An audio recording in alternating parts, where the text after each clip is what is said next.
கூடிய வாய்ப்பு இருக்குது. ஒரு பெரிய டஃப்பான காம்படிஷன் வரக்கூடிய வாய்ப்பு இருக்குது. ஏடிஎம்கே பிஜேபிலாம் சேருவாங்களா? ஏடிஎம்கே வந்து விஜய் அவர்களுடைய வருகையாக காத்திருக்கு. விஜய் வந்து நம்ம எதுக்கு அடுத்தவங்களை முதலமைச்சராகணும், நம்மளே முதலமைச்சராகலான்னு பார்க்குறாரு.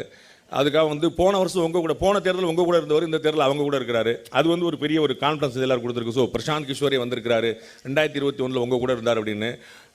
ஒரு கட்சியில் வந்து திமுக எப்பயுமே அப்படி தான், நம்ம 2 தடவை பார்க்கும், இது என்னென்னு செய்யும், தொழில் கற்றுக்கணும், அப்புறம் அவங்களே செஞ்சுருவாங்க.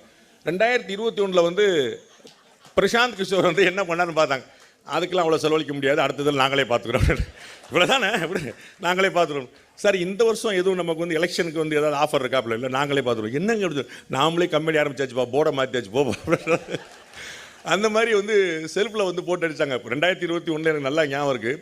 அவங்க வந்து காந்தராஜ் அண்ணன் சொல்லும்போது சொன்னாங்க, நான் வந்து ஸ்டாலின் அப்படின்னு பேரை சொல்லிட்டேன்னு வருத்தப்படாதீங்கன்னு. அங்கே வந்து நிறைய பசங்களாக இருந்தாங்க. நீங்கள் வந்து உங்களுக்கு தெரிஞ்சிருக்கும், இங்கே இருக்கக்கூடிய நிர்வாகிகள் பெருமக்கள் நிறைய பேர் தெரிஞ்சிருக்கும்.